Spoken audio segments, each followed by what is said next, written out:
Hello, how are you student? Now today we'll start the new chapter of class 10th science and the chapter is how do organisms reproduce. ये chapter biology का है और how do organism reproduce means जो हमारे organism है वो दोबारा produce means reborn कैसे होते हैं और किस किस तरीके से होते हैं means how the living organism can reproduce reproduce कैसे किया जाता है। उससे पहले हम देखो ध्यान से करेंगे क्या पहले वर्ड रिप्रोडक्शन पढ़ेंगे। रिप्रोडक्शन एक्चुअल में है क्या? रिप्रोडक्शन एक वर्ड बन रहा है आपका री और क्या बन रहा है प्रोडक्शन मीन्स अपने ही जैसा एक नया ऑर्गेनिज्म रिप्रोड्यूस करना उसको हम क्या बोलते हैं रिप्रोडक्शन। क्या बोलेंगे उसे? Reproduction. Reproduction is the process by which a living organism can produce new individual similar to themselves means वो प्रोसेस जिससे कोई भी लिविंग ऑर्गेनिज्म क्या करता है? प्रोड्यूस करता है, जन्म देता है अपने ही जैसे इंडिविजुअल को, अपने ही जैसे इंडिविजुअल को, अपने ही जैसे ऑर्गेनिज्म को, अपने ही जैसे लिविंग ऑर्गेनिज्म को जो प्रोड्यूस करे, जो जन्म दे, उसे हम क्या बोलते हैं? Reproduction. Means reproduction is the process to produced the living organism of in own kind अपने ही जैसे, अपने ही टाइप के, अपने ही जैसे ऑर्गेनिज्म को प्रोड्यूस करना is known as reproduction. Reproduction अगर होगा तो उससे क्या होगी? It ensure the continuity of life on the earth.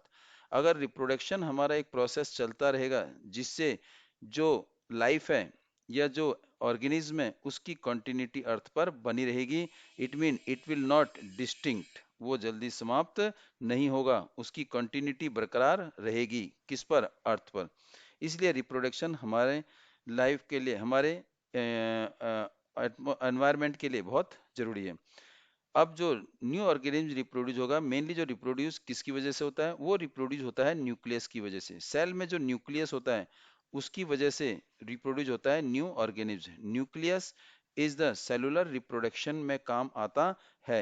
Nucleus जो है इज द सेंटर पार्ट या इनसाइड द सेल। सेल के अंदर जो सेल के तीन मेन पार्ट है। पहला सेल मेम्ब्रेन, दूसरा साइटोप्लाज्म, तीसरा न्यूक्लियस। न्यूक्लियस जो है वो ही क्या करता है? हेल्प करता है टू रिप्रोड्यूस, क्योंकि डिवाइड हमारा न्यूक्लियस जब तक डिवाइड नहीं होगा तो न्यू ऑर्गेनिज्म या new living thing does not reproduce.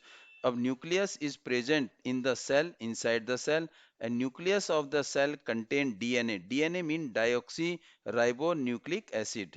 Nucleus जो सेल के अंदर होता है उस न्यूक्लियस में क्या होता है? डीएनए होता है। DNA means protein, means quantity of protein, जो प्रोटीन और लिपिड से बना हुआ होता है। और न्यूक्लियस में ही डीएनए होता है। डीएनए की फुल फॉर्म क्या है? Deoxy ribo nucleic acid which is the heredity material. इसमें एक बोला है हेरिडिटी मटेरियल। हेरिडिटी मटेरियल का मतलब है in which the character are transfer. Heredity एक पीढ़ी से दूसरी पीढ़ी में जो ट्रेट, जो करेक्टर ट्रांसफर होते हैं उन्हीं को हम क्या बोलते हैं? क्या बोलते हैं उसे? इसका मतलब जो कैरी मटेरियल जो है जो एक लिविंग ऑर्गेनिज्म से दूसरे ऑर्गेनिज्म में जाता है। तो DNA carry the heredity information means एक लिविंग ऑर्गेनिज्म से एक पीढ़ी से दूसरी पीढ़ी में करेक्टर ट्रांसफर करता है। वो कौन करता है? डीएनए। और डीएनए प्रेजेंट किसमें होता है? न्यूक्लियस में। हम ये कह सकते हैं कि न्यूक्लियस में डीएनए है और डीएनए ही हमारा हेरिडिटी मटेरियल है, means which carry the information. इसी डीएनए में भी एक छोटे छोटे और पार्ट होते हैं जिसे हम क्या बोलते हैं? जीन बोलते हैं। Gene is also the unit of inheritance. सबसे स्मॉलेस्ट, सबसे छोटे से छोटा जो पार्टिकल है, जो इनहेरिटेंस है, जो हमारे करेक्टर को ट्रांसफर कर देगा, वो क्या करता है? जीन, जो जनरली डीएनए में पाया जाता है। और डीएनए कहाँ पाया जाता है? न्यूक्लियस में। क्रोमोसोम, क्रोमोसोम किसमें होते हैं? न्यूक्लियस ऑफ द सेल, जो करते हैं information for the inheritance from parents to in form of DNA molecule. इसका मतलब क्रोमोसोम जो न्यूक्लियस में प्रेजेंट होते हैं, जैसे भी कहा था आपसे कि डीएनए मॉलिक्यूल हेरिडिटी इन मटेरियल है, जिसमें जिसमें डी क्रोमोसोम्स होते हैं और यही क्या करते हैं? ट्रांसफर होते हैं, करेक्टर करवाते हैं, character from one generation to another generation. DNA in the cell of the nucleus, nucleus में DNA is the information source of making of protein. इसका मतलब न्यूक्लियस में जो हेरिडिटी इंफॉर्मेशन है वो डीएनए, डीएनए ही हेरिडिटी मटेरियल है। और ये हेरिडिटी मटेरियल किसकी वजह से है? ड्यू टू द, किसकी वजह से? प्रोटीन की वजह से। इसका मतलब which is the DNA is the source of information of protein, means nucleus में डीएनए है, DNA is the information source of making the protein. इसका मतलब डीएनए किससे बनाता है? प्रोटीन और लिपिड से। If the information is change, अगर इंफॉर्मेशन चेंज हो जाएगी, करेक्टर चेंज हो जाएंगे, तो इसका मतलब प्रोटीन की क्वांटिटी भी चेंज हो जाएगी। इस mean change in the amount of protein will change in the amount of information, change in the amount of characters, change in the amount of trait. इस प्रोटीन की क्वांटिटी चेंज होने के कारण information change होगी, और इस information के change होने के कारण बॉडी के अंदर भी क्या होगा? ऑटोमेटिकली चेंज होगा। And this change in the different amount of protein, the information is change, तो ऑटोमेटिकली डिफरेंट प्रोटीन बनेगा। प्रोटीन भी क्या होगा? चेंज होगा। प्रोटीन चेंज होगा तो जिसकी वजह से क्या होगा? बॉडी डिजाइन के अंदर चेंज होंगे, चेंज इन बॉडी डिजाइन। कहने का मतलब है चेंज इन बॉडी डिजाइन किसकी वजह से? चेंज इन प्रोटीन की वजह से। चेंज इन प्रोटीन का मतलब क्या हो गया? डीएनए इंफॉर्मेशन चेंज होगा, इंफॉर्मेशन चेंज होगा, ऑटोमेटिकली न्यू ऑर्गेनिज्म विल, और बॉडी के अंदर क्या होगा? वेरिएशन आएगा। इसका मतलब क्या होगा? A basic event in the reproduction is the creation of DNA copy. DNA copy का बनना ही हमारा रिप्रोडक्शन का बेसिक पार्ट है। बेसिक पार्ट ऑन रिप्रोडक्शन में DNA copying is the main part, main creation. Cell use, cell जो है, organism का जो सेल है वो क्या यूज करता है? केमिकल रिएक्शन यूज करता है। किसके लिए? डीएनए की कॉपी को बनाने के लिए। डीएनए की कॉपी को बनाने के लिए सेल केमिकल रिएक्शन यूज करता है, जिसकी वजह से दो डीएनए रिलीज होते हैं, और जिसमें से एक डीएनए क्या होता है? अलग हो जाता है। दिस क्रिएट, इसका मतलब केमिकल रिएक्शन जो डीएनए की कॉपी बनाने में, एक अपने ही जैसा डीएनए बनाने में क्या करता है? हेल्प करता है। और जिसकी वजह से दो कॉपी डीएनए की बनती हैं सेल के अंदर, और they are separated from each other, और फिर बाद में एक दूसरे से क्या होती हैं?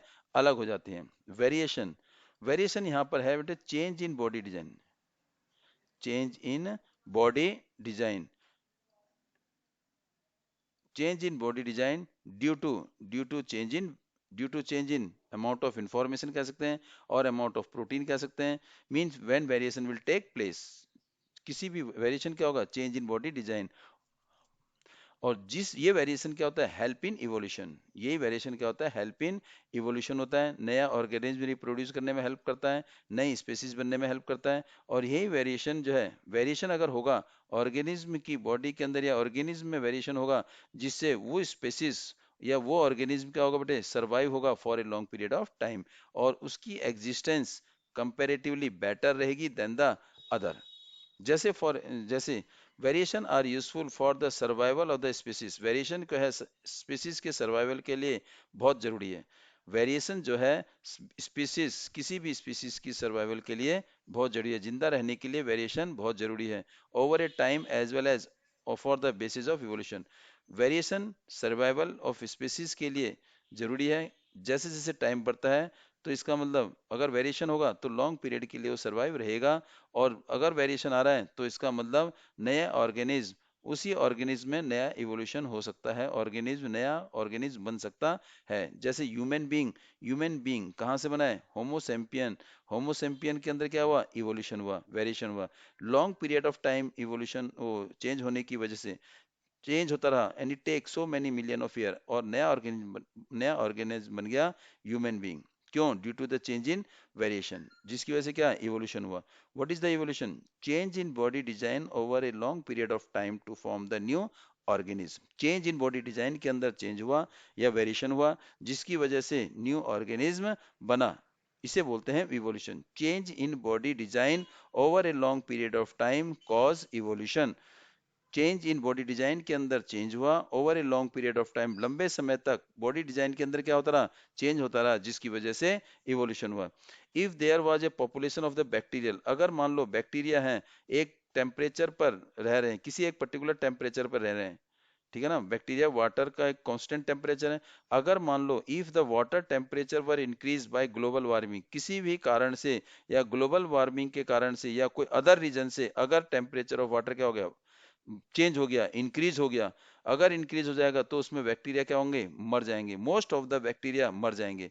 लेकिन कुछ ही बैक्टीरिया जो उस टेम्परेचर को सहन कर पाएंगे, उस टेम्परेचर के अगेंस्ट लड़ पाएंगे, और जिनके अंदर मतलब उन टेम्परेचर के लड़ने की ताकत होगी, वही टाइप के बैक्टीरिया सरवाइव हो पाएंगे। क्यों? क्योंकि उनके अंदर क्या है, चेंज इन बॉडी डिजाइन। कुछ अदर बैक्टीरिया से जो मर गए, उनके कंपैरिजन में उनके अंदर रेसिस्टेंस पावर ज्यादा थी। रेसिस्टेंस पावर ज्यादा होने का कारण, इसका मतलब उनके अंदर क्या आया, वेरिएशन आया। वेरिएशन जाया, और वो वेरिएशन किसकी वजह से आया, इंफॉर्मेशन की वजह से, तो जिसकी वजह से वो सरवाइव हो पाए। इसलिए वेरिएशन एक ऑर्गेनिज्म के सरवाइव के लिए for a long period of time benefit रहता है। या कभी अचानक कोई वेरिएशन चेंज होता है एनवायरनमेंट के अंदर, तो they can adapt, they can change, they can resist that changes in the environment if the water temperature, जैसे कि water temperature were to increase, अगर पानी का टेम्परेचर बढ़ जाता है किसकी वजह से, ग्लोबल वार्मिंग की वजह से,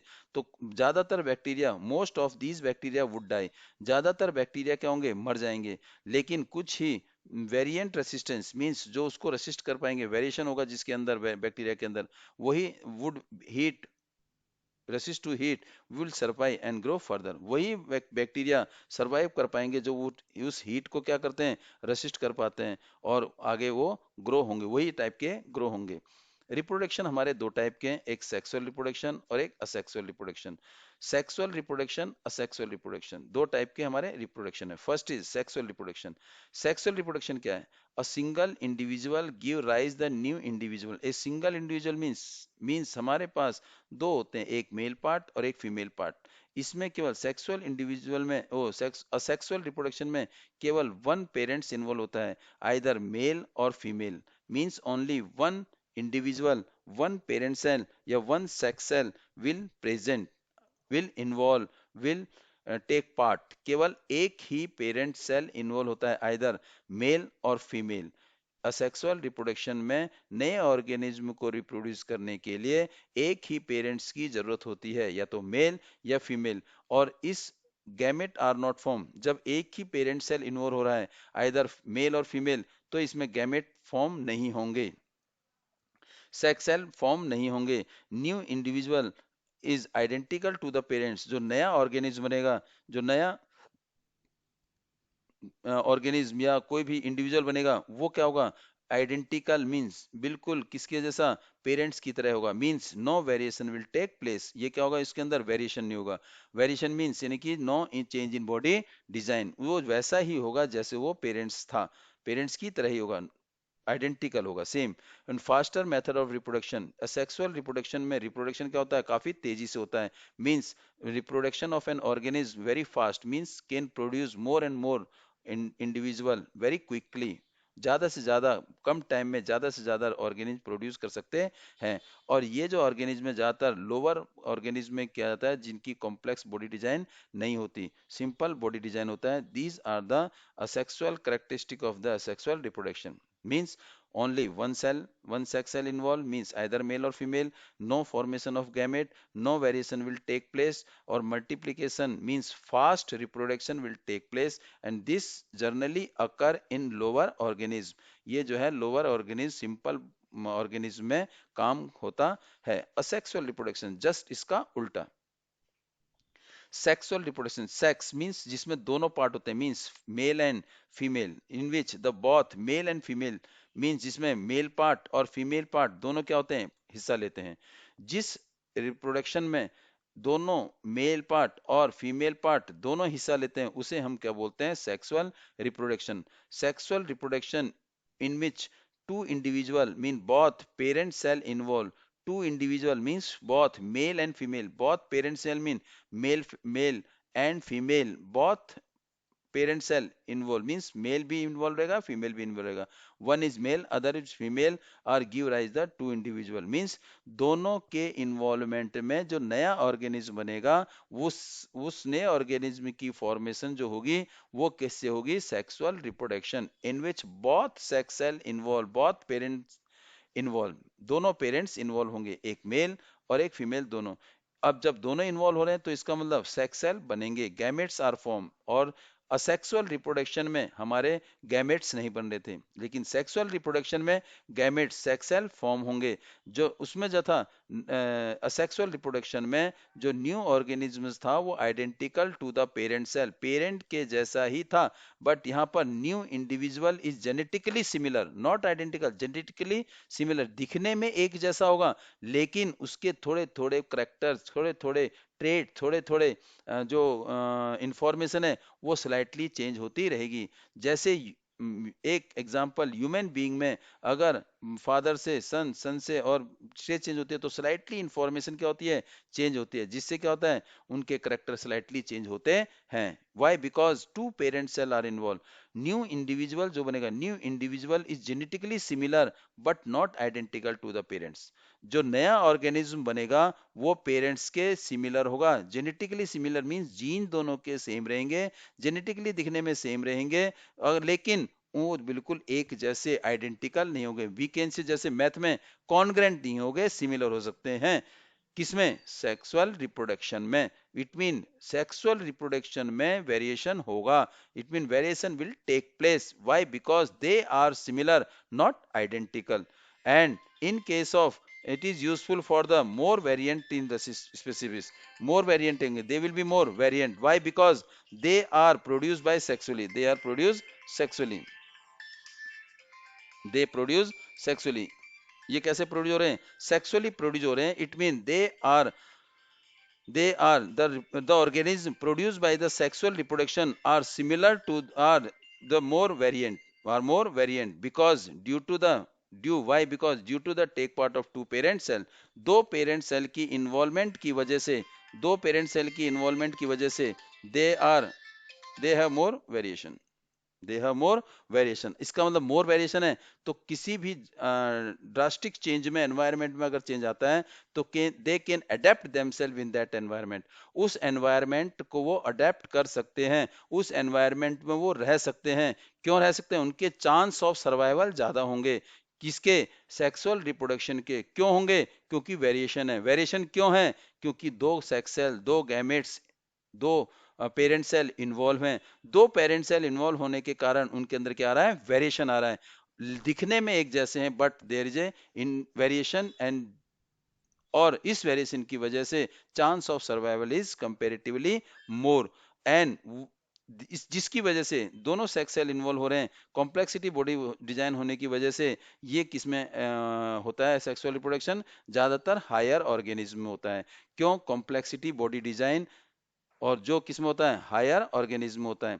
मोड ऑफ असेक्सुअल रिप्रोडक्शन, हमारे बहुत सारे मोड ऑफ असेक्सुअल रिप्रोडक्शन है, जैसे मान लो नाम कौन कौन से, पहला फिजन, एक एक करके पढ़ेंगे हम। पहला है फिजन, वैसे हमारे बहुत सारे हैं, फर्स्ट इज फिजन, हमारे नाम है पहला फिजन, पहला पढ़ेंगे हम फिजन। फिजन, रिजनरेशन, बडिंग और स्पोर फॉर्मेशन और tissue culture and vegetative reproduction, these are the different type of asexual reproduction. ये टाइप के different type of asexual reproduction है। पहला हम पढ़ेंगे fission, first is fission. Fission नाम से पता लग रहा है टूटना, ब्रेकिंग होना, फिजन मींस टूटना या ब्रेक होना। ब्रेक, ब्रेक क्या होगी बेटे, जो single substance, single organism break होगा किसमें, दो में, या सिंगल सब्सटेंस ब्रेक होगा दो से ज्यादा में, दो से ज्यादा में। जब सिंगल सब्सटेंस दो में ब्रेक होगा अपने ही जैसे ऑर्गेनिज्म को रिप्रोड्यूस करेगा। Here is amoeba, now here is amoeba, अगर यहां देखते हैं ये amoeba, here is amoeba, amoeba में क्या है, ये this is the outer layer, और वो क्या है, फ्लेक्सिबिलिटी, ये क्या है, न्यूक्लियस, ये क्या है, साइटोप्लाज्म। ये जो अमीबा है क्या हुआ, इसमें अमीबा में साइज क्या हो गया, थोड़ा स्ट्रेच हो गया, क्या हो गया, स्ट्रेच हो गया, और न्यूक्लियस क्या हो गया, स्ट्रेच हो गया। अब ये अगले स्टेप में ये न्यूक्लियस क्या हो गया बेटे, इसमें at the centre it is very thin हो गया, बहुत थिन हो गया। और अगले स्टेप में ये जो अमीबा है, और ये क्या हो गया, टूट टूट गया, दो अमीबा में दो डॉटर सेल में टूटने जा रहा है। पहले न्यूक्लियस टूटेगा, फिर उसके बाद हमारा प्लाज्मा मेम्ब्रेन और साइटोप्लाज्म या हमारा जो हमारा जो साइटोप्लाज्म है वो ब्रेक होगा। पहले न्यूक्लियस ब्रेक होगा, क्योंकि हर सेल में न्यूक्लियस प्रेजेंट होता है। First nucleus is divide, after that the cytoplasm और सेल मेम्ब्रेन विल सेपरेट। पहले न्यूक्लियस अलग होगा, एक सेल में न्यूक्लियस, दूसरे सेल में दूसरा न्यूक्लियस, दोनों न्यूक्लियस आ जाएंगे। उसके बाद ये जो है अमीबा दो डॉटर सेल में अपने ही जैसे डॉटर सेल को प्रोड्यूस करेगा। मींस इस ये जो है बिल्कुल सिमिलर टू इट्स पेरेंट्स, इसके ही जैसा होगा। ये भी क्या होगा, इसके जैसा ही होगा। तो इसी क्या है, असेक्सुअल रिप्रोडक्शन।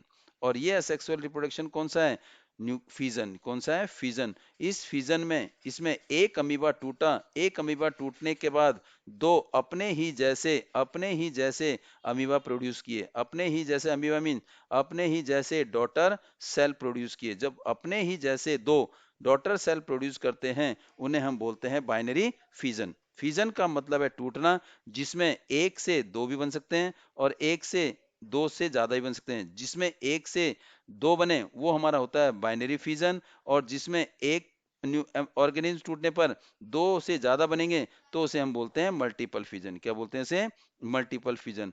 तो इसका मतलब ये हुआ, इसमें अमीबा टूटा, कितने अमीबा में, दो डॉटर सेल में, और अपने ही जैसे डॉटर सेल में ब्रेक हुआ, तो इसलिए इस फिजन को हम बोलते हैं बाइनरी फिजन। अमीबा में जो नया ऑर्गेनिज्म बनता है वो बाइनरी फिजन के प्रोसेस से बनता है। और ये कौन सा होता है, asexual reproduction. Binary fission will take place in amoeba in which a main organism mean amoeba produce two identical daughter cell, अपने ही जैसे डॉटर सेल प्रोड्यूस करता है। इसीलिए अमीबा में जो फिजन होगा वो बाइनरी फिजन होगा।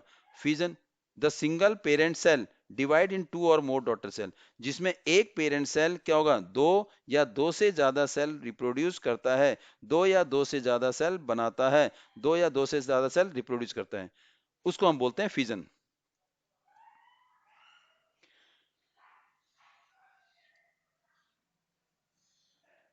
फिजन हमारे दो टाइप के हैं। First is binary fission, second is multiple fission.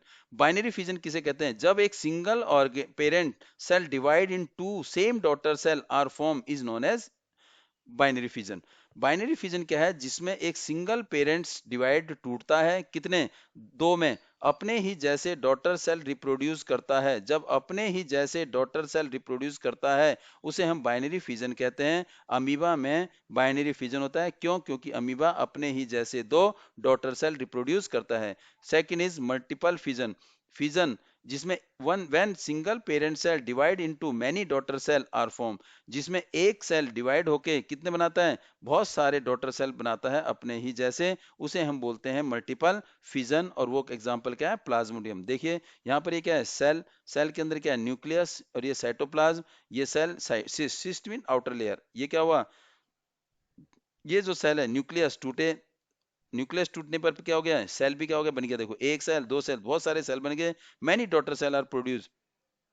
और उसके बाद क्या हो गए, अलग अलग सेल क्या हो गए, अलग टूट गए। और जिसकी वजह से क्या हो गया, आउटर लेयर जो थी, आउटर लेयर सिस्ट जो थी, सेल के बाहर, प्लाज्मा मेम्ब्रेन के बाहर एक सिस्ट लेयर थी, जिसने इस सेल को सेव कर रखा था, इस सेल को प्रोटेक्ट कर रखा था। वो सिस्ट टूटते ही, वो लेयर टूटते ही, वो वॉल टूटते ही, जिसे एक तरह से बोलते हैं सेल वॉल टूटते ही, वो सेल क्या, वो डॉटर सेल क्या हो गए, अलग अलग हो गए। तो अलग अलग होने पे क्या हो गए, बहुत सारे ऑर्गेनिज्म रिप्रोड्यूस हो गए। सिस्ट के टूटने पर जो वो सेल थे, जो उस सेल सिस्ट के अंदर बहुत सारे सेल रिप्रोड्यूस हो गए थे, वो क्या हो गए, अलग अलग हो गए। इस टाइप के फिजन को हम बोलेंगे मल्टीपल फिजन। और ये किस में होता है, प्लाज्मोडियम में। This take place in Plasmodium.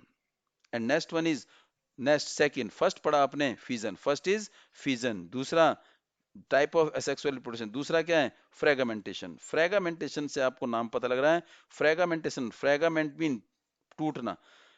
इसमें क्या होता है, जैसे एग्जांपल क्या है, स्पायर वगैरह, एक पूरा फुल्ली मैच्योर्ड जो आपका ऑर्गेनिज्म है, पूरा जो है मैच्योर होने के बाद, जब कोई भी ऑर्गेनिज्म पूरी तरह से क्या होता है, मैच्योर हो जाता है, मैच्योर होने के बाद वो क्या होता है, दो या दो से ज्यादा पार्ट में डिवाइड हो जाता है, तो उसे हम क्या बोलते हैं, उसे हम क्या बोलते हैं, फ्रेगमेंटेशन। फिर वो जो टूटा हुआ पार्ट है, वो टूटा हुआ पार्ट जो टूट गया, जो स्मॉलर पीस बने, मैच्योर होने के बाद, जब फुल्ली ग्रोन मैच्योर हो जाएगा, पूरी तरह से ऑर्गेनिज्म बन जाएगा, उसके बाद टूटता है। टूटने के बाद जो टूटे हुए ऑर्गेनिज्म है, जो टूटे हुए हिस्से हैं उस ऑर्गेनिज्म के, वो क्या होंगे, नया ऑर्गेनिज्म रिप्रोड्यूस करेंगे, और उसको हम क्या बोलते हैं, फ्रेगमेंटेशन। इसका मतलब ये स्पैरो वगैरह दो में टूटा, फिर ये दो में टूटने के बाद ये क्या होंगे, नया स्पैरो वगैरह प्रोड्यूस हो जाएगा, उसे हम बोलते हैं fragmentation. Fragmentation is the mode of asexual reproduction. ये भी क्या है, asexual reproduction. It is the mode of asexual reproduction. It is the mode of asexual reproduction. Asexual mode of asexual reproduction in which mode of asexual reproduction in which an organism break up into smaller piece after maturation. Maturation का मतलब है mature होने के बाद fully developed, पूरी तरह से developed हो जाए, पूरी तरह से organism बन जाए, और जो ऑर्गेनिज्म बनने के बाद, फुल्ली मैच्योर के बाद, जब उसके छोटे दो या दो से ज्यादा टुकड़े बनते हैं, तो वो जो टुकड़े हैं वो क्या होंगे, न्यू ऑर्गेनिज्म रिप्रोड्यूस हो जाएंगे। इसका मतलब एक ऑर्गेनिज्म टूटेगा और टूटने के बाद वो नए ऑर्गेनिज्म रिप्रोड्यूस होंगे, उसे हम बोलते हैं fragmentation. The organism break up into smaller piece after maturation. Maturation के बाद टूटेंगे, और जो ईच पीस, हर पीस जो है वो क्या होगा, नए ऑर्गेनिज्म में बन जाएगा, नया ऑर्गेनिज्म में रिप्रोड्यूस होगा, उसे हम फ्रेगमेंटेशन प्रोसेस कहते हैं। स्पाइरोगायरा जो है एक ऐसा ऑर्गेनिज्म है जो फ्रेगमेंटेशन प्रोसेस से रिप्रोड्यूस होता है। And the third one is, पहला पढ़ा क्या, पहला पढ़िए बोले फीजन पढ़ा पहला, दूसरा क्या पढ़ा, फ्रेगमेंटेशन, दूसरा क्या पढ़ा, फ्रेगमेंटेशन, और तीसरा क्या पढ़ रहे हैं, फ्रेगमेंटेशन। रीजनरेशन, रीजनरेशन, रीजनरेशन, इसका मतलब रीजनरेशन, रीजनरेशन का मतलब क्या है, रीजनरेट मींस नए ऑर्गेनिज्म का बनना, और ये ज्यादातर किसमें होता है, प्लेनेरिया में होता है। किसमें होता है, planaria. Planaria is the organism which grown into new organism by the process, by the reproduction of asexual reproduction. Which type of asexual reproduction? By the regeneration, by the regeneration. तो regeneration क्या है, if organism is cut, अगर किसी भी कारण से, किसी भी रीजन से क्या हो गया, ऑर्गेनिज्म क्या हो जाए, कट जाए या टूट जाए, इनटू मैनी पीसेज, बहुत सारे पीस में, किसी भी रीजन से, किसी भी कारण से वो क्या हो जाए, उसके ऑर्गेनिज्म के हिस्से हो जाएं, टूट जाएं, दो से ज्यादा, और फिर each piece grow into a complex complete organism. टूट, किसी भी कारण से अगर किसी ऑर्गेनिज्म का कोई भी पार्ट कहीं से भी टूट जाता है या कट जाता है, तो वो जो कटा हुआ हिस्सा है, जो ब्रोकन हिस्सा है, वो क्या होगा, ग्रोन हो जाएगा किसमें, न्यू ऑर्गेनिज्म में। इसका मतलब जो टूटा हुआ हिस्सा है उस ऑर्गेनिज्म का, वो ऑर्गेनिज्म क्या होगा, रीजनरेट इनटू न्यू ऑर्गेनिज्म, नए ऑर्गेनिज्म में जनरेट हो जाएगा। और ये जो रीजनरेशन प्रोसेस है, ये फ्रेगमेंटेशन और रीजनरेशन लगभग दोनों क्या है, सिमिलर है, बस फर्क क्या है, इसमें एक स्पेशल टाइप ऑफ सेल होता है which regenerate very easily as compare to this one, these as compare to किससे, फ्रेगमेंटेशन से। फ्रेगमेंटेशन में कोई स्पेशलाइज सेल नहीं होता है, it carries out by the specialise cell. जो रीजनरेशन प्रोसेस होता है ये केवल एक स्पेशलाइज्ड सेल से होता है, और वो सेल क्या है, proliferated and make large number of cell, जिसकी वजह से क्या होता है, लार्ज नंबर ऑफ सेल बन जाते हैं। और ये कहां पर होता है ज्यादातर, किसमें, प्लेनेरिया और hydra are the two organism जिसमें रीजनरेशन प्रोसेस से रीजनरेट हो सकता है। फॉर एग्जाम्पल हाइड्रा है, किसी वजह से कट गया, कितने हिस्सों में कट गया, 3 हिस्सों में कट गया।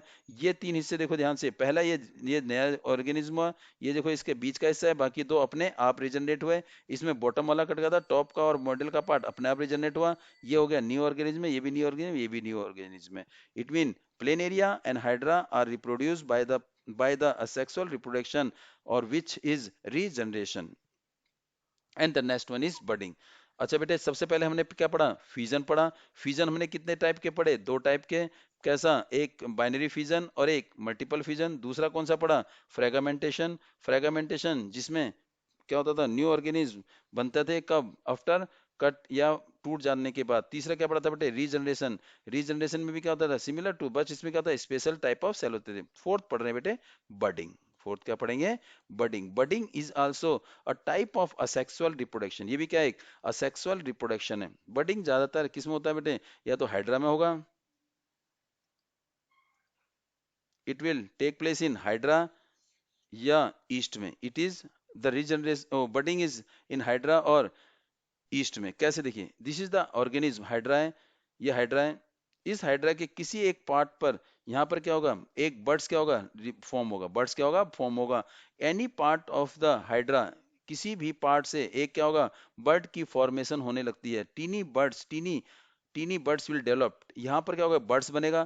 ये बर्ड्स जो है, बर्ड्स जब क्या होगा, मैच्योर हो जाएगा, ग्रो होगा, ग्रो होने पर क्या होगा, ये मैच्योर हो जाएगा। मैच्योर मतलब अपने ही जैसे क्या होगा, अपने ही जैसे पेरेंट सेल के जैसे की शेप जब आ जाएगी, मैच्योर होगा, then it will be detached. ये क्या होगा, ऑटोमेटिकली क्या होगा, अलग हो जाएगा अपने पेरेंट सेल से and form a new organism. This process is known as budding. पहले it form a small tiny part grow in any part of the birds, वो हाइड्रा, हाइड्रा के किसी पार्ट से, फिर वो बर्ड्स में बनेगा। बर्ड्स क्या होगा बेटे, ग्रो होगा, ग्रो होने के बाद grow and older and it will get mature similar to the, किसके जैसा होगा, अपने पेरेंट्स के जैसा ही आइडेंटिकल होगा। और जब पेरेंट्स के जैसे आइडेंटिकल होने से जब ये पूरी तरह से डेवलप हो जाएगा तो it get detach from the main plant, main plant से अलग हो जाएगा और न्यू ऑर्गेनिज्म, न्यू इंडिविजुअल बनेगा। ये सिमिलर टू द ईस्ट में क्या है, ये बर्ड है एंड ये क्या है, सॉरी न्यूक्लियस, और ये क्या है आपके सेल है।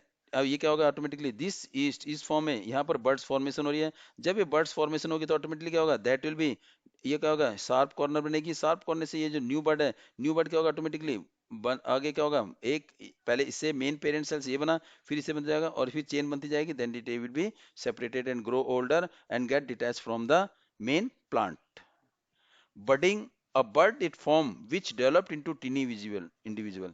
इसका मतलब एक बर्ड बनेगा जो एक इंडिविजुअल की फॉर्म में जन्म लेता है, फॉर्म करता है। बर्ड जो है टीनी इंडिविजुअल होता है, बर्ड फॉर्म होता है किसमें, मेन प्लांट हाइड्रा में। और ये क्या नाम है, मेन पेरेंट सेल से it detach from the parents body upon maturation and developed into a new organism.